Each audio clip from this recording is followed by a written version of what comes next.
ഒരു തുടയില് പാർവതി ദേവി ഉണ്ടാവും, മറു തുടയിൽ ഉണ്ണി ഗണപതി ഉണ്ടാവും. രണ്ടുപേരുമായിട്ട് ഇങ്ങനെ സുഖമായിട്ടാണ് കൈലാസത്തിൽ ഇരിപ്പ്. രണ്ടുപേരും രണ്ട് തുടയ.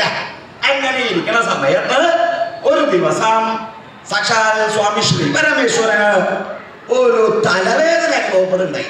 പെട്ടെന്നൊരു തലവേദന. ഭഗവാന് തലവേദന ഉണ്ടാവും ഇല്ലേ? മനുഷ്യർക്കൊക്കെ തലവേദന ഉണ്ടാവും. ഭഗവാന് തലവേദന ഉണ്ടാവുമെന്ന് തോന്നുന്നുണ്ടോ? തലവേദന ഉണ്ടാവാൻ ഒരു കാരണമുണ്ട്. എന്താ തലവേദന ഉണ്ടാവാൻ കാരണം എന്താ വെച്ചാൽ ഈ ഭഗവാന്റെ ജടയുടെ ഉള്ളില് ഒരുത്ത് കയറി ഇരിപ്പുണ്ട്. ആരാ? ഗംഗ അല്ലേ? ഇതുപോലുള്ള ചില സാധനങ്ങൾ തലക്കകത്ത് കയറി കഴിഞ്ഞാൽ തലവേദന ഉറപ്പാണ്. ചിലതൊക്കെ ഉണ്ട് തലക്ക് കയറി കഴിഞ്ഞാൽ തലവേദന കലശല. ഇതിനെ ഒഴിവാക്കിയാണ് തലവേദന ഇല്ലാണ്ടാവുള്ളൂ. എന്താ ഈ തലയിൽ കയറി ഇരുന്നോ